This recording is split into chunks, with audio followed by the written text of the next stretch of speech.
اللہ تبارک و تعالیٰ نے یہ حکم تمام ایمان والوں کو دیا ہے کہ اسے کثرت سے یاد کریں، اس کا کثرت سے ذکر کریں۔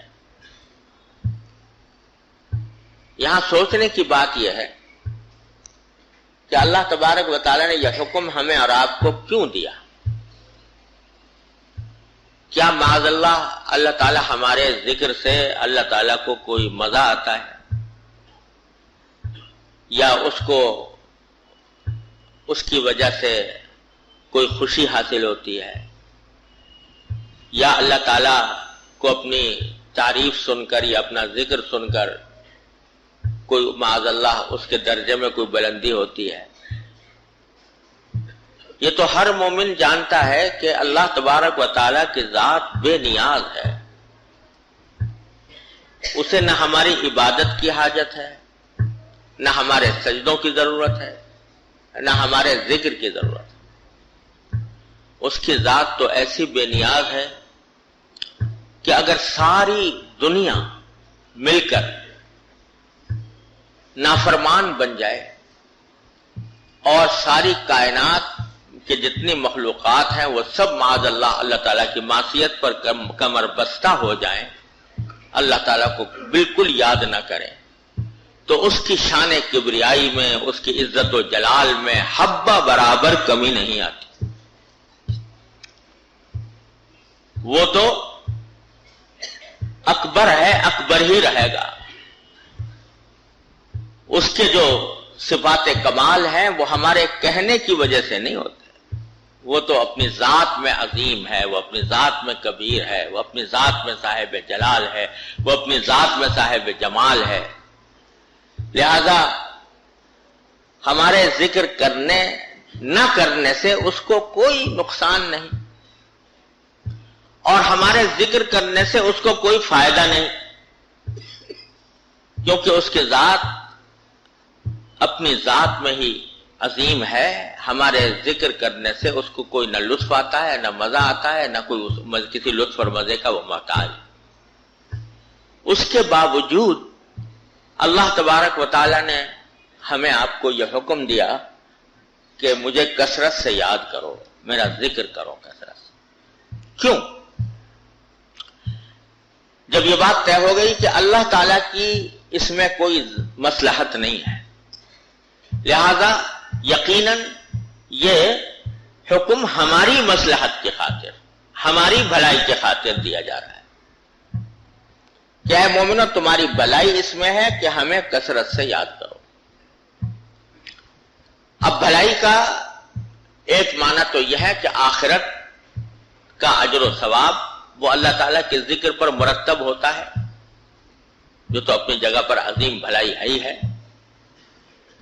ایک کلمہ ذکر کا وہ اجر و ثواب کی ایک کائنات رکھتا ہے۔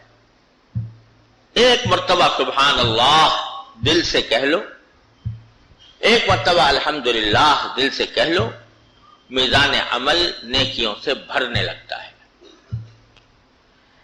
تو آخرت میں تو اس کا ثواب ہے ہی، لیکن دنیا میں بھی اس کا فائدہ یہ ہے کہ اس جو بندہ اللہ تعالیٰ کو کثرت سے یاد کرتا ہو، جو بندہ اللہ تعالیٰ کا کثرت سے ذکر کرتا ہو، وہ گناہوں سے اور معصیتوں سے اور جرائم سے اور ناانصافیوں سے محفوظ ہوتا ہے۔ وجہ اس کی یہ ہے کہ اس دنیا میں جتنے جرائم ہوتے ہیں اور جتنی حق تلفیاں اور ناانصافیاں اور ظلم ہوتا ہے، اگر غور کیا جائے تو اس ساری ناانصافیوں اور ظلم کے پیچھے یہ بات ہوتی ہے کہ بندہ اپنے اللہ کو بھولا ہوا ہوتا ہے۔ چور چوری کر رہا ہے تو اس لیے کر رہا ہے کہ جس وقت چوری کر رہا ہے اس وقت اس کو خدا یاد نہیں آ رہا، اللہ تعالیٰ سے غافل ہے۔ کوئی دوسرے کا حق مار رہا ہے، دوسرے پر ظلم کر رہا ہے، جھوٹ بول رہا ہے، تو کیوں بول رہا ہے؟ اس واسطے کہ اللہ یاد نہیں۔ اگر اس کو اللہ کا ذکر ہوتا، یاد ہوتا، اور اللہ تبارک و تعالیٰ کی عظمت و جلال کا تصور اس کے دل میں ہوتا، تو کبھی بھی وہ جرم پر آمادہ نہ ہوتا، نا انصافی پر آمادہ نہ ہوتا۔ اسی کو حدیث میں فرمایا گیا کہ لا یزنی الزانی حین یزنی وہو مومن ویاسرق ولا یسرق السارق حین یسرق وہو مومن۔ جب زنا کرنے والا زنا کرتا ہے اس وقت میں مومن نہیں ہوتا۔ کیا مانا؟ کہ اللہ تعالیٰ کے سامنے کھڑے ہو کر اپنے اعمال کے جواب دینے کا احساس اس کے دل سے مٹ جاتا ہے، جس کی وجہ سے وہ گناہ کا ارتکاب کرتا ہے۔ جب تک اللہ کی ذات دل میں سمائی ہوئی ہو، جب تک بندے کے سامنے دل میں یہ احساس موجود ہو کہ میں ایک دن اللہ کے سامنے پہنچوں گا اور وہاں جا کر مجھے اپنے تمام اعمال کا جواب دینا ہوگا، یہ جب دل میں احساس بیٹھ جاتا ہے تو یا تو جرم ہوتا نہیں، گناہ ہوتا نہیں، اور اگر ہوتا ہے تو فوراً توبہ کی توفیق ہو جاتی ہے، آدمی اس سے بچ جاتا ہے، اس کے نتائج بد سے بچ جاتا ہے۔ یہ ایک اللہ تعالیٰ کی سنت چلی آتی ہے کہ وہ ذکر کے نتیجے میں انسان کے دل میں ذمہ داری کا احساس پیدا ہوتا ہے، جواب دہی کا احساس پیدا ہوتا ہے، اور یہ وہ احساس ہے جو جنگل کی تنہائی میں بھی، رات کی تاریکی میں بھی انسان کو جرم سے اور ظلم سے بچاتا ہے۔ پولیس محکمے، عدالتیں یہ انسان کو جرم سے بچا سکتی ہیں اس وقت جبکہ دن کی روشنی ہو، آبادی ہو، اس وقت میں ہو سکتا ہے کہ پولیس کے ڈنڈے کا خوف انسان کو جرم سے باز رکھے، لیکن جنگل کی تنہائی میں، رات کی تاریکی میں انسان کے دل پر جو پہرا بٹھانے والی چیز ہے وہ صرف اللہ جل جلالہ کی یاد ہے۔ حضرت فاروق اعظم رضی اللہ تعالیٰ عنہ بعض اوقات رات کو گشت کیا کرتے تھے رعایا کا حال معلوم کرنے کے لیے۔ عجیب حکمران تھے، آدھی دنیا کے اوپر حکومت ہے، اور خود بذات خود بستی کا چکر لگا کر دیکھتے ہیں کہ لوگ کس حال میں ہیں۔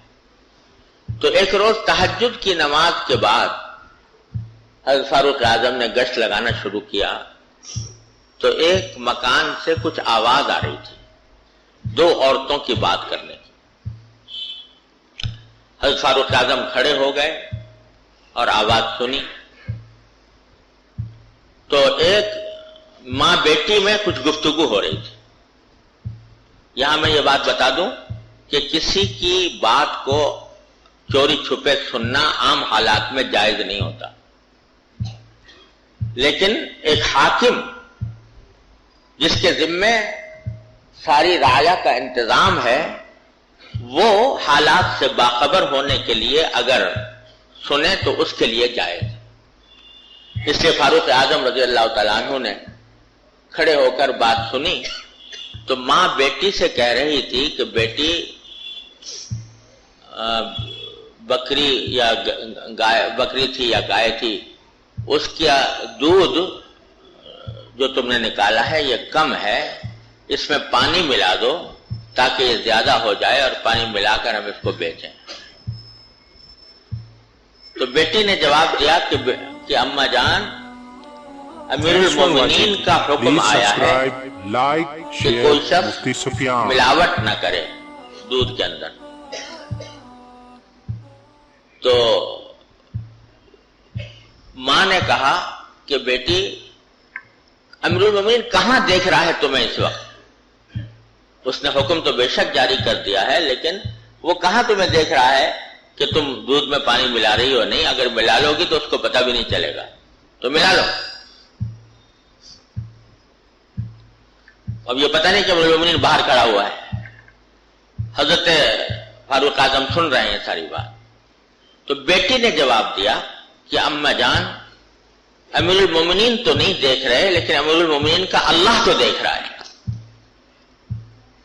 اس لیے میں یہ کام نہیں کر سکتا۔